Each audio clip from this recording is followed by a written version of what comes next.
ব্যাপার? বলছে না, কথা বলছে না? কথা বলছে না আজকে, এই বলাতেই তাই ক্যামেরাটা ধরে দিয়েছে। আজকে ওনার রাগ হয়েছে, কারণ রান্নাবান্নার প্রতি একটু দেরি হয়েছে, 2:30 বেজে গেছে বলে আমার রাগ হয়েছে। ওই বলাতেই ক্যামেরাটা ধরে দিচ্ছে, আমি কোনো কথা বলছি না। বলো, সবাই তোমার কথা শুনতে চাই, বলো। কথা বলবে না বন্ধুরা? চলো আমি দেখিয়ে দিই শনিবারে কী কী রান্নাবান্না করেছি। ফার্স্টে আছে সাদা ভাত, আর আমি একটু বোঝে না যে একটু রান্নাবান্না এক হাতে কতটা টাইম লাগে বলো। আর এখানে রয়েছে দেখো চাল কুমড়ো ভাজা, আলু ভাজা, আর হচ্ছে লেবু। আর ছেলে আছে, ছেলেকেও সামলাতে হয়। আর এখানে রয়েছে দেখো পেঁপে সিদ্ধ। এভাবে রাগ করলে কি হয় তোমরাই বলো তো, তোমরা একটু প্লিজ কমেন্ট করে বলো। আর এখানে রয়েছে আলু পটলের রসা, কেমন লাগছে দেখতে বলো।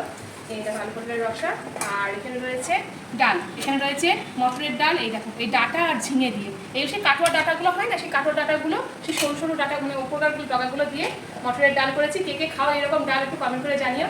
ঠিক আছে, এই তো হয়েছে শনিবারের মেনু। আজকে ওরও কথা বলবে না, তোমার দাদাভাই কথা বলবে না। ঠিক আছে, খাবারটাকে তাড়াতাড়ি বেড়ে দিই, নাহলে আবার না খেয়েই চলে যাবে। ঠিক আছে, চলো ওকে টাটা।